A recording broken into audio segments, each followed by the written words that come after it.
Bolsonaro retoma a agenda de viagens esta semana. Olá, eu sou Cláudio Lessa, falando de Brasília. Esta edição abre com uma panorâmica sobre o barata-voa da esquerdopatia do Fazendão.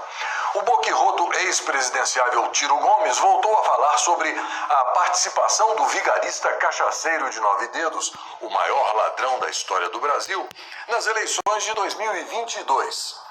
Segundo o cearense falastrão, o Petralha deveria ter generosidade, fecha aspas, e repetir o que a cretina Kirchner fez na Argentina, concorrer como vice-presidente.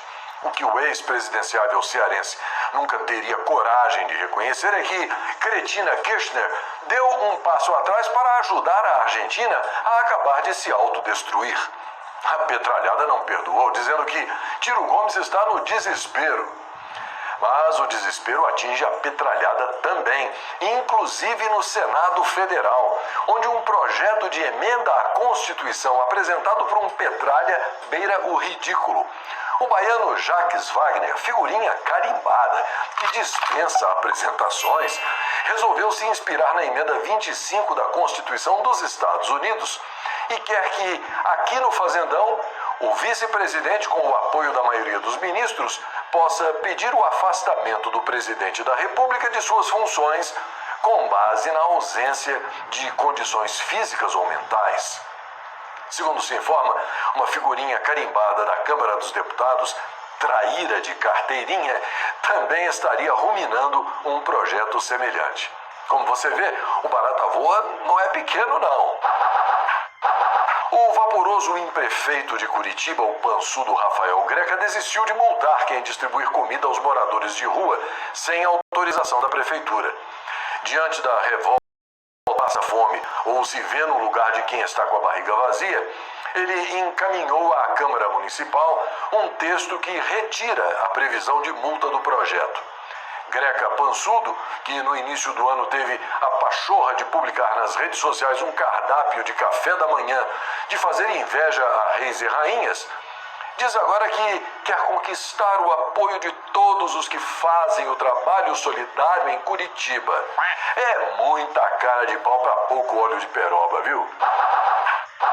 Em cerimônia fechada, o presidente Jair Bolsonaro deu posse hoje aos novos ministros da Defesa, Walter Braga Neto, da Justiça, André Torres, da Casa Civil, Luiz Eduardo Ramos, da Secretaria de Governo, Flávia Arruda, e de Relações Exteriores, Carlos França. Além do novo advogado-geral da União, André Mendonça, que saiu do Ministério da Justiça e retornou à AGU. A reforma ministerial foi anunciada no último dia 29.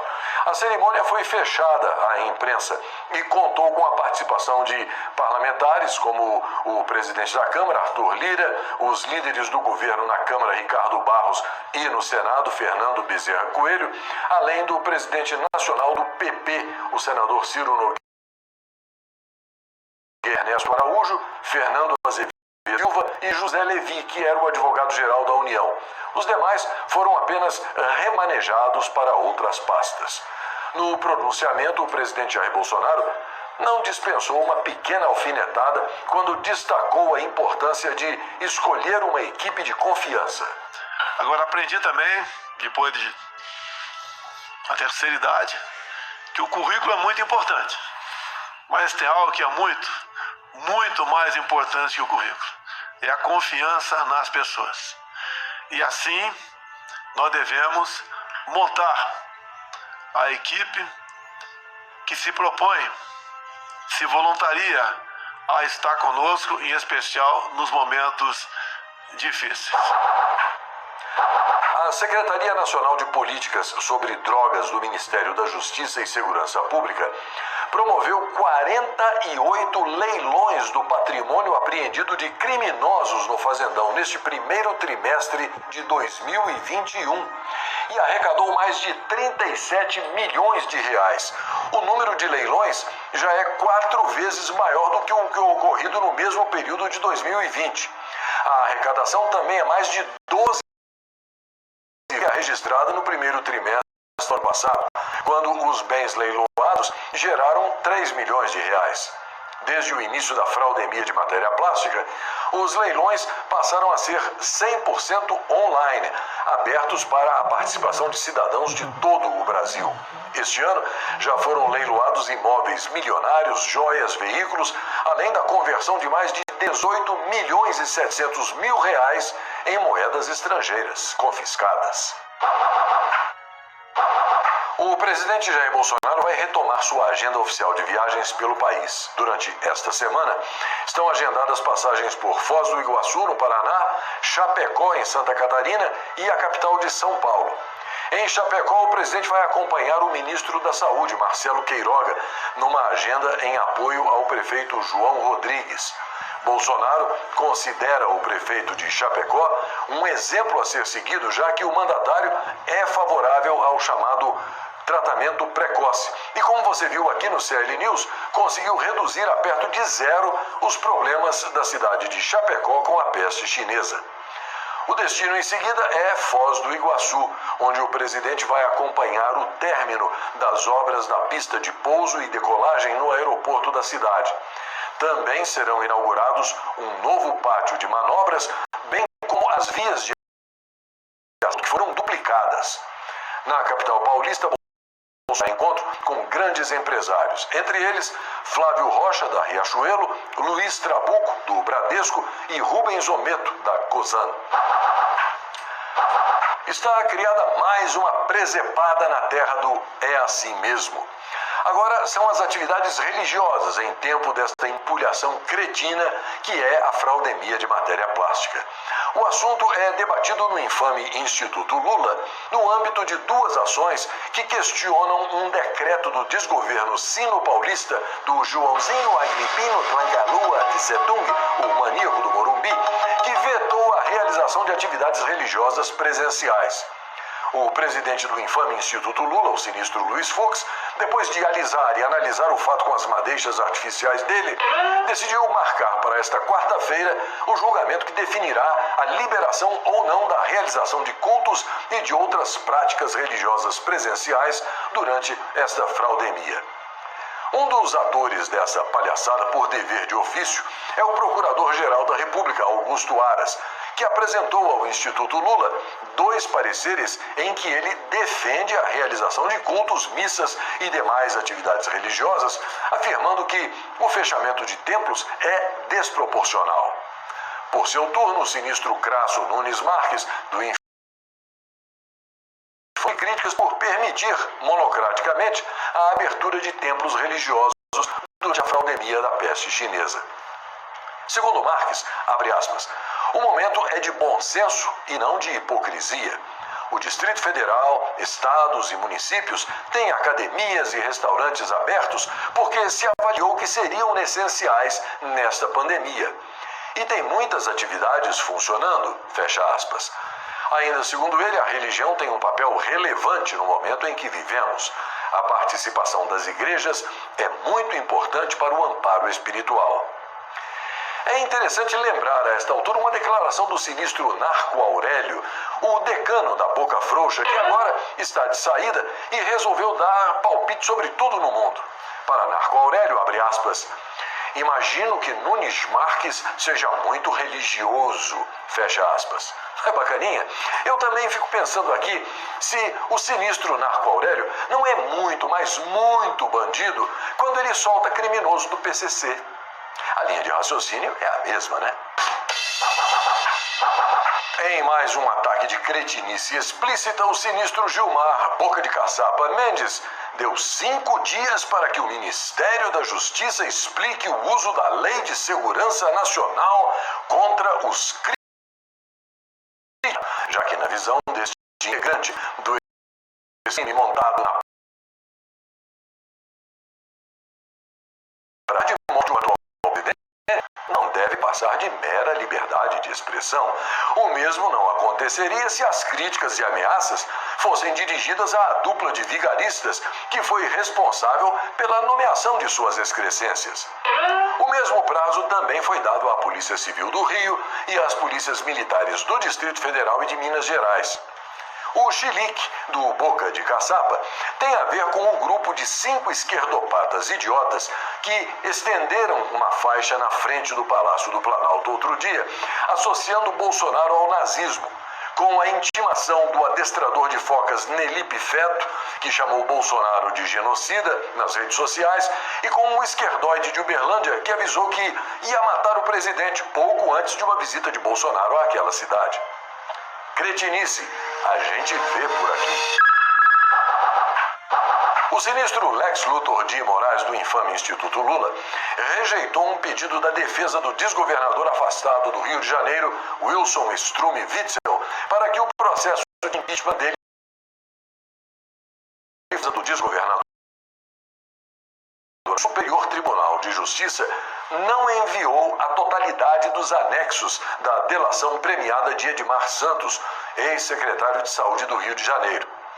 Ao analisar o pedido, Lex Luthor de Moraes entendeu que foi assegurado à defesa o acesso ao material remetido pelo STJ para o Tribunal Especial Misto, que julga o impeachment e que fazia referência ao Strume Witzel.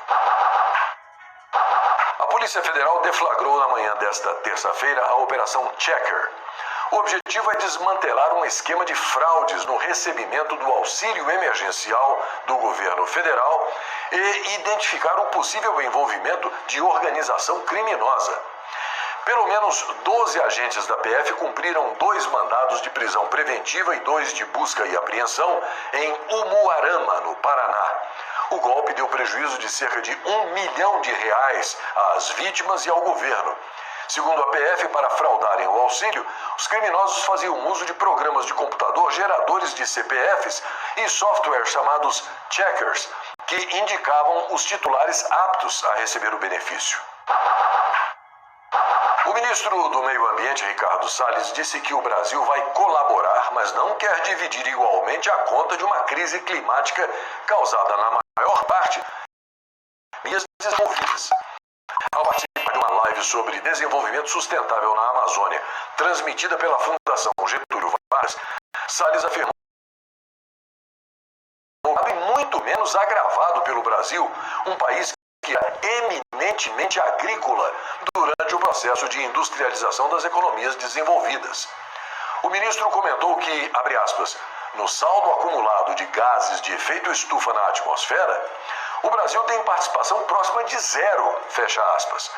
Ele acrescentou que, se considerado o fluxo atual de emissões, o Brasil participa com 3%, muito menos do que as emissões da China, de 30%, dos Estados Unidos, de 15%, da Europa, de 14% e da Índia, de 7%.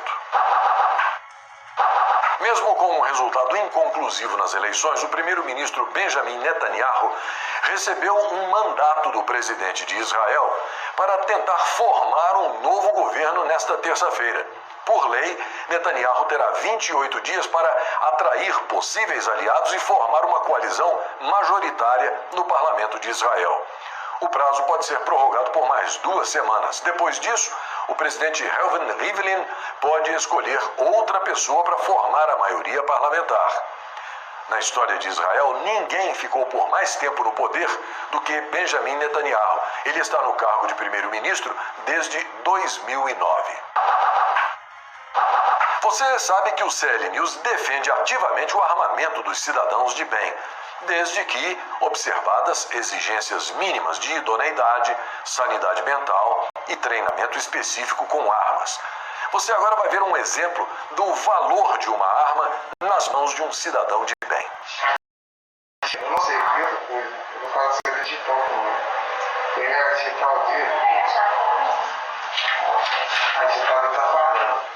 Não sei qual serve para no dia. E eu vou pensar que não, não tô querendo, não tem que levar. Deixa eu ver aqui.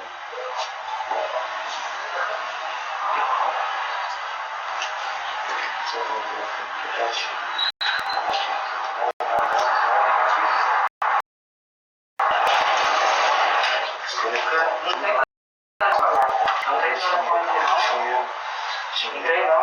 Acabou de abrir. Acabou de abrir. Pode olhar. Não, não tem. Não fica telefone aqui não.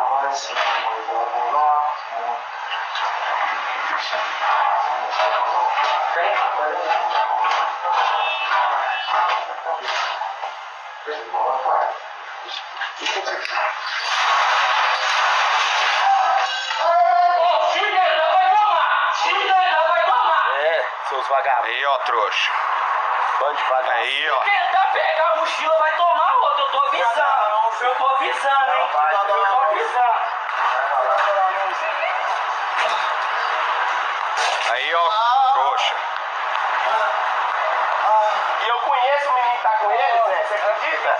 Eu conheço o menino. É, eu vi o menino do outro lado lá, ó. Esse é o menino que tá com ele, eu conheço. Eu parei o carro do lado. As vendas fazendão cresceram 13,2% entre fevereiro e março desse ano. Quase 200 mil unidades foram vendidas no período, entre carros de passeio, utilitários leves, caminhões e ônibus. Os dados foram divulgados hoje pela FenaBrave, a Federação Nacional da Distribuição de Veículos Automotores. Nem o fechamento das concessionárias e nem mesmo a falta de componentes que forçou o fechamento de diversas montadoras, como o CL News informou aqui ontem, inviabilizaram o setor. Ainda sem solução para sancionar o orçamento de 2021, o governo decidiu adiar o lançamento de medidas que já haviam sido anunciadas. A antecipação do 13º dos aposentados do INSS, a renovação do programa de corte de jornada e de salários, além da nova rodada do PRONAMP, o Programa de Apoio a Micro e Pequenas Empresas, eram esperadas para março ou até o feriado de Páscoa. Acontece que o impasse tem origem no fato de o texto aprovado pela politicalha do Congresso Nacional trazer certas pegadinhas fiscais que no futuro poderiam fomentar pedidos de impeachment do presidente Bolsonaro. O presidente, inclusive, aconselha alguns artigos do orçamento. Esta semana, no entanto, surgiram sinais de acordo com os parlamentares para realizar cortes orçamentários que poderiam trazer a situação de volta para as CNTP, ou seja, as condições normais de temperatura e pressão. O governo Bolsonaro começou a pagar hoje a nova rodada do auxílio emergencial. A estimativa é de que as parcelas que vão ser pagas durante 4 meses injetem 44 bilhões na economia do fazendão. O ser pago é de R$ 250, chegando a R$ 350 para a mulher chefe de família. Quase 46 milhões de pessoas deverão receber a ajuda financeira do governo federal. Durante uma audiência na Câmara dos Deputados, o ministro da Educação, Milton Ribeiro, saiu em defesa da educação domiciliar, conhecida pela palavra em inglês homeschooling. Ele destacou que o governo prioriza o tema para, abre aspas, colocar na legalidade mais de 35 mil famílias, fecha aspas, que já optam pelo modelo. Existem pelo menos 8 projetos sobre homeschooling em tramitação, parte para pedir e parte para proibir a prática. A educação domiciliar prevê a participação dos pais no ensino dos filhos ou a contratação de professores particulares. O ministro Milton Ribeiro lembrou a questão da socialização oferecida pelas escolas, mas ele disse que existem outras formas de socializar, seja na família, nos clubes, nas bibliotecas e até mesmo nas igrejas. E já que estamos falando sobre o tema educação, vale lembrar que educação não é decorar que Hitler matou 6 milhões de judeus, não. Educação é entender como milhões de alemães comuns foram convencidos de que isso era necessário. Educação, acima de tudo, é aprender a identificar os sinais de uma história se repetindo. Pense nisso. E, por favor, não seja nem haja como esses 87 mil imbecis analfabetos da geração Paulo e Freire que tomaram zero na redação de prova do Enem porque usaram pronomes neutros. Esses retardades não irão a lugar nenhum. Você deve ter ouvido falar da monumental demonstração de ignorância e antissemitismo da Universidade de Brasília, que se recusou a estabelecer uma aliança de cooperação científica e tecnológica com Israel. Ataque barato de imbecilidade, conceito, hostilidade, ficado de uma papagaiada pelo xará Cláudio Humberto na coluna dele Diário do Poder, ocorreu da seguinte forma. A moção dos ignorantes contra a cooperação científica e tecnológica com Israel foi aprovada por 35 votos contra 6, durante uma Assembleia Geral Extraordinária dos professores da Universidade de Brasília. Para sua informação, a UNB tem 2.800 docentes, viu? Estamos quase encerrando mais esta edição do CL News e eu aproveito para agradecer e retribuir o abraço enviado pelos telespectadores Wagner Mosquen da Silva, de Sapucaia, lá na zona rural de Itapemirim, na região sul do Espírito Santo, pela Maria e pelo missionário Ivanil Teodoro Vieira, lá de São José do Acácio, distrito de Engenheiro Caldas, em Minas Gerais, e enviar uma saudação toda especial e um forte abraço para a Patrícia Molbert, para a Carolina Lovett, para a Flávia Macedo, Bonecas e Artes, para a Helciane Halfeld e para a Madorow. E em nome de todos, convidar você a junte-se aos mais de 269 mil inscritos. E se você já estiver inscrito, verifique se a sua inscrição está ativa, porque a plataforma andou dizendo que vai cortar as inscrições de quem ela acha que é spam. Pois bem,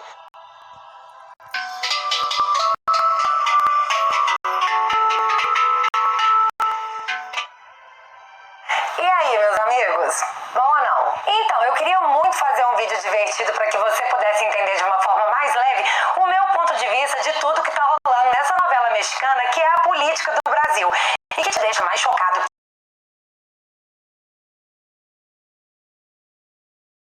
que o de restrição, inclusive o uso obrigatório de máscaras, tem os números do flango flito despencando dia após dia. Mas o Nelipe Feto, o imitador de focas número 2 de terras tupiniquenses, encarnou a Lumena e tá quase proibindo a galera de ter bom humor. Eu sei, parece até o início de uma piada ruim, mas eu jamais faria cosplay de Maria do Rosário com algo tão sério, já que ele mesmo disse: é isso, tem que acabar a tolerância com o bom humor em tempos de genocida. Pois é, meu amigo, até o seu bom humor estão tirando de você. Mas é claro que aqui o único medo que todo mundo tem é de uma dentadura, né?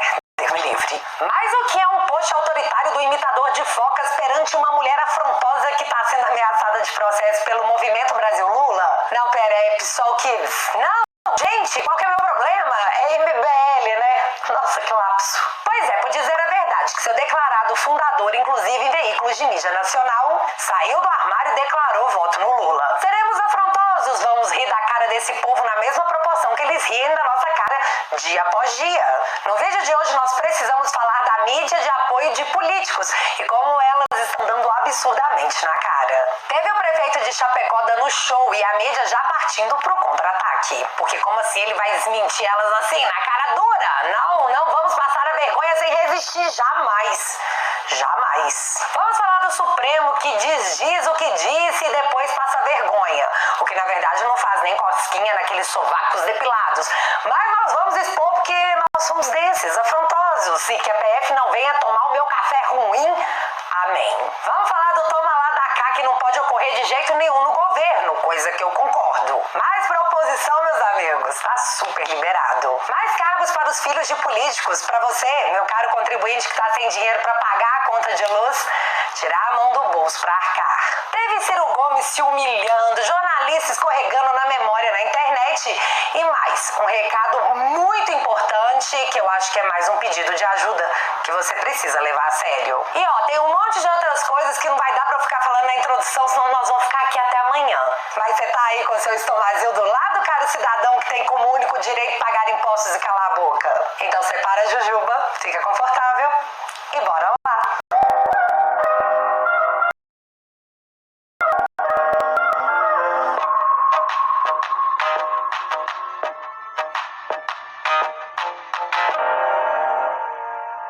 Antes do vídeo começar, eu só preciso contar pra vocês como estaria o Brasil se a oposição tivesse ganhado em 2018. Em 5 de fevereiro de 2020, o Boulos postou: Berlim congela preços dos aluguéis por 5 anos contra especulação imobiliária. Exemplo como em São Paulo e no Brasil se poderia garantir o direito à moradia e combater a desigualdade urbana. Fecha aspas. Ele escreveu e pensou: lacrei com força. Jornal The Economist, um ano após a fala do bolos. Depois de um ano, a experiência de Berlim com o controle de aluguéis foi um fracasso. E mais, oferta de imóveis desaba 42% após congelamento de preços. Tem hora que só uma palavra resume, meu amigo: livramento. Em contrapartida, o Fundo Monetário Internacional, o FMI, assegura que a economia brasileira crescerá mais que o previsto, de 3,6% para 3,7%. E é por essas e outras que tá todo mundo odiando Paulo Guedes. E todos inventam uma nova crise dia após dia. E se você pensar um pouquinho mais a fundo, pode ter sido por isso que seu Agripino ligou pro Guedes pedindo que ele saísse do governo, porque eles precisam que tudo dê errado, por mais que quem arque com tudo isso seja você. Pois é. Bom, eu acredito que todo mundo já acompanhou o caso dos Antas que tiveram seu contrato com a TV Cultura expostos no valor de 8 milhões, né? Gente, foi até bem engraçado aqueles gravetos que esse aí embaixo do joelho treme pé junto pra todo mundo, que eles não estavam nem aí, mas estavam fazendo matéria atrás de matéria, tentando justificar algo sem realmente justificar, fazendo mais de 3 linhas, mais que o habitual, de textos onde nada era compreendido como explicação por quem estava lendo. No meio disso, a hashtag MamataConnection, em primeiro lugar nos assuntos mais comentados do Twitter, com quase 400 mil menções, estava comendo solta no Twitter. Mas aí, pra tentar limpar a barra, me aparece seu Diogo Mainardi, que provavelmente lavou a cara com Vênus pra ela ficar bem limpinha e sem manchas, e posta o seguinte: se eu vou expor porque ele merece. Surpresa!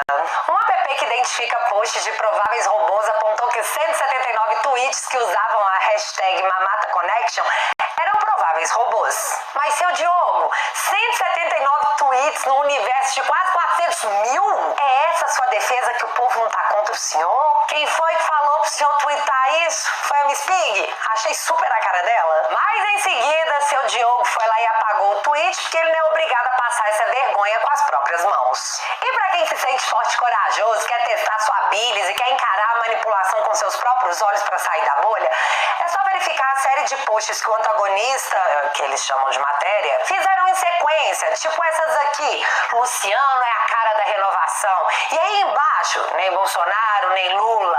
Positivamente Mandetta. Positivamente Mandetta. Então, gente, tá aí pra quem quiser ver. O Brasil 247, assim como os Antas estão para o PSDB. E o PSDB está para qualquer um que tenha a mínima chance de ganhar as eleições e abrir aquele diálogo, aquele bom diálogo com os tucanos. Titia fala, mas titia prova. Após Ciro Gomes se humilhar pedindo pro Lula imitar a Cristina Kirchner lá na Argentina, que já que tava com o nome mais queimado que o miojo que meu marido tenta fazer, resolveu ser vice e elegeu um poste. Logo, ela poderia governar através do seu escolhido. Pois é, foi usando esse exemplo que o Ciro pediu que o Lula fosse o seu vice. Aí tivemos as matérias a seguir. Fernando Henrique Ceboso diz que pode apoiar Ciro Gomes se ele for capaz de levantar votos. Mas para garantir o outro lado, João Dória sinalizou que pode dialogar com Lula pensando nas eleições de 2022. E aí eu só consigo lembrar de seu Márcio França dizendo exatamente isso aqui na cara do Dória num debate. Você é o bolso seu. Tudo que interessa a você, do seu jeito, você acha que dá pra fazer. Se for agora, se o Lula sair da cadeia amanhã, ficar na frente das pesquisas, você se agarra nesse Lula também.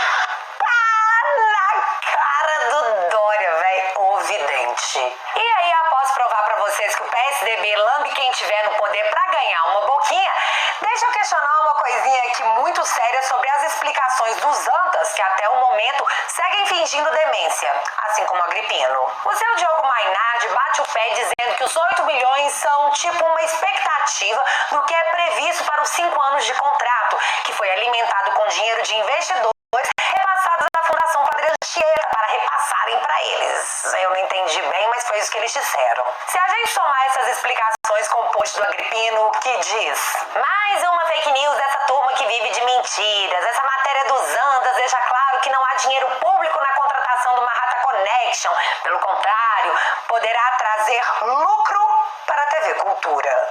E você sabe o que eu tô achando disso tudo? Maravilhoso, porque ele falou sem que a gente precisasse perguntar o que a gente precisava saber. Se o contrato com o MamataConnection está em nome da Fundação Padre Anchieta e o Dória diz que essa contratação pode trazer lucros para a TV Cultura, o que acontece com o estatuto da Fundação Padre Anchieta, que diz em suas próprias cláusulas que não primeiro ser atividade político-partidária, que é o caso do Mamata Connection. Vai lá e procura se vocês acham ele falando mal do Dória, mas nunca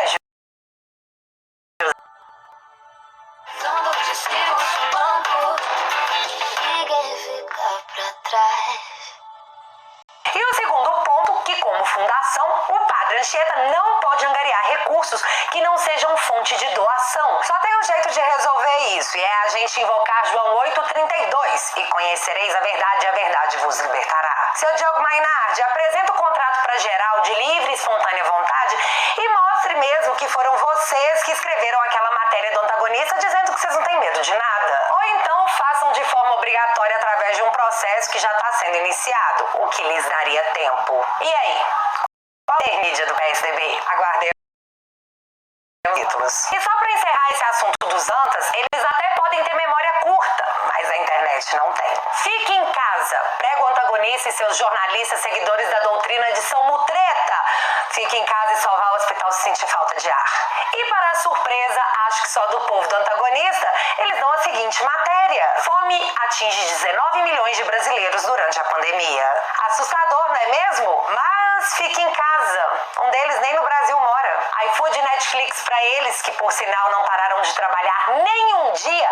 Fique em casa de geladeira vazia para você e para os seus filhos. A fome fazendo toque-toque era previsível e foi ignorada. E hoje é apenas mais uma matéria sensacionalista sendo usada de forma a atacar o governo. Essa é a nossa mídia. Agora vamos mudar de assunto e falar do PSOL, que adora um discurso anti-toma lá da cá. Após seu Freixo dizer que faria um apoio crítico a seu Eduardo Paes, atual prefeito do Rio, porque Freixo jurou de pé junto que eles eram oposição, eis que, para surpresa de todo mundo, porque sim, a hipocrisia ainda me assusta, descobrimos que o filhotinho do Freixo, seu filho, seu bebê, foi contratado por esse mesmo prefeito, a qual ele faz oposição pela bagatela de quase 10 mil reais. E não é o Estado que está pagando o filho do Freixo não, tá? É você, pagador de imposto, que tá com sua geladeira vazia por conta do fique em casa, enquanto o filho do Freixo começa a trabalhar na prefeitura sendo sustentado por você. Mas não é só o fiote do Freixo que abandonou o fique em casa para ser mais um funcionário público pago pelo pobre trabalhador.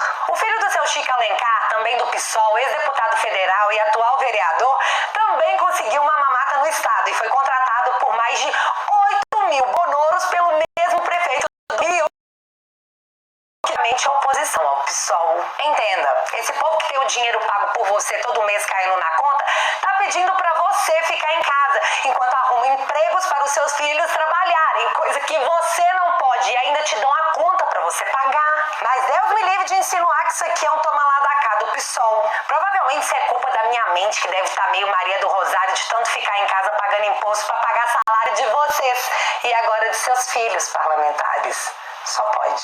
E enquanto temos péssimos parlamentares e gestores dizendo para você fazerem aquilo que eles não fazem, temos o exemplo do prefeito de Chapecó, que eu te digo, meu filho, só tem um defeito nessa vida: ele não é o meu prefeito.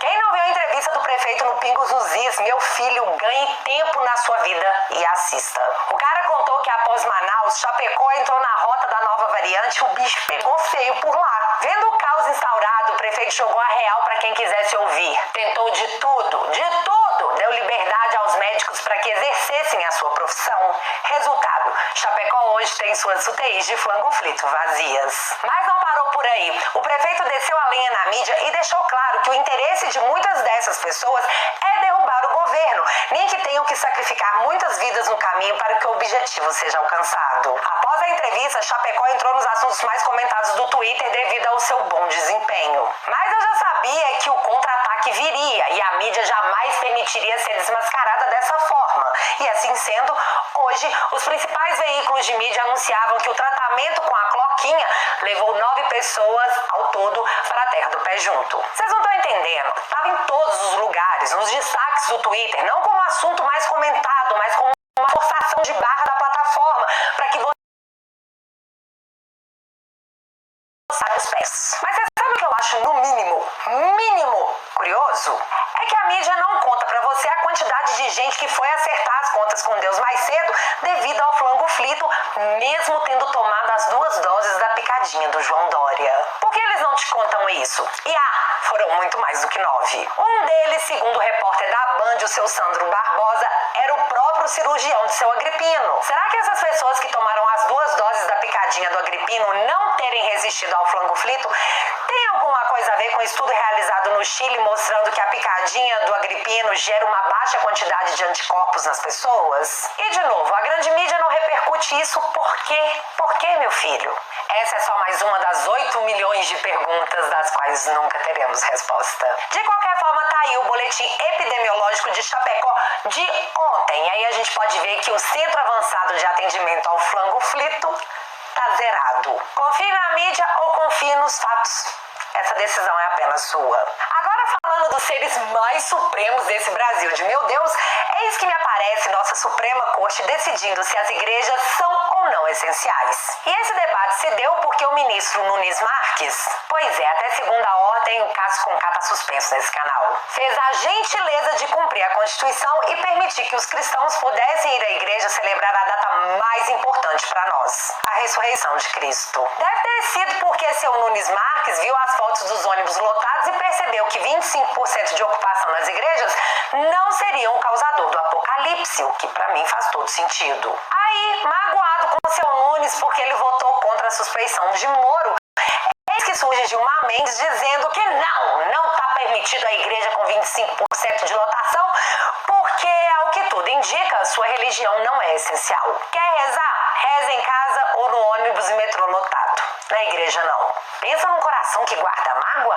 Pois é do seu Gilmar Mendes. Apesar da Constituição dizer que isso é um direito seu e um direito inviolável, lá vamos nós de novo assistir mais um show de horrores no plenário do Supremo. Mas o que mais me chamou a atenção é que, para comentar a decisão do Nunes Marques, me aparece quando ninguém chamou seu Marco Aurélio, debochando da decisão de seu Nunes, dizendo que vai ver que seu Nunes Marques é muito religioso. Como resposta a todos esses ataques, Nunes Marques disse que nesse momento precisamos de menos hipocrisia. O que seria o sonho, mas não conte com isso não, viu, ministro? Conta com isso não. Julgamento marcado para quarta-feira. A única coisa que a gente pode falar nesse momento é que Deus nos ajude, literalmente. Amém. E para finalizar esse vídeo, eis mais que um recado, um pedido de ajuda. Uma coisa importante para falar para vocês. Essa semana nós vamos lançar uma campanha pelo voto impresso auditável. Isso é muito importante. E eu preciso, presta atenção no que eu vou falar, gente. Deixei para o final da live porque é uma coisa muito importante. Eu preciso do apoio de todos vocês. Eu preciso mais do que do apoio, eu preciso do engajamento de todos vocês. Nós vamos lançar uma campanha nacional. Eu estimo que na quarta-feira a gente vai fazer essa grande live com a presença de grandes personalidades. Vou dar a dica de vou dizer que vai fazer parte da nossa live. Alexandre de Garcia, jornalista Alexandre de Garcia, estará comigo nessa live, que deve ser na quarta-feira. Estou acertando aí os últimos detalhes. E teremos outras pessoas. É uma live que vai trazer pessoas de outros partidos, que não sejam só o PSL, que não sejam só pessoas que apoiam o presidente Bolsonaro. É algo que é pluripartidário, é de interesse de qualquer pessoa que queira, pessoa, político, eleitor, partido, que queira transparência nas eleições, que queira aprimorar o sistema para que a gente tenha eleições com segurança. Possivelmente quarta por volta das 21 horas, tá? Eu espero que vocês possam nos acompanhar, que essa live bombe pelo Brasil, pelo mundo, brasileiros fora do Brasil, para termos um aprimoramento no nosso sistema eleitoral, para que possamos ter transparência, voto auditável, que hoje, lamentavelmente, nós não temos, tá bom? Então, conto com vocês. Se a gente quiser ter alguma chance de, em 2022, ter algo que seja minimamente transparente, se engaje nessa campanha. Nós precisamos contar um com o outro nesse momento e juntos, acreditem em mim, eu sei que a gente consegue. Voto impresso e auditável já. Posso contar com você, né? E é isso tudo, meu povo. E aí, você acha filipino junto com os caras do Zanta vai mostrar o contrato? Acha que o seu direito garantido na Constituição será respeitado pelo plenário do Supremo? E sobre o prefeito de Chapecó? Você também sentiu invejinha? Me conta aqui nos comentários que eu quero saber. Se você ainda não é inscrito nesse canal, meu amigo, se inscreva e deixa seu like, porque você já sabe, acontecendo alguma coisa de relevante ou irrelevante, a gente volta. Beijos, galera. Fui.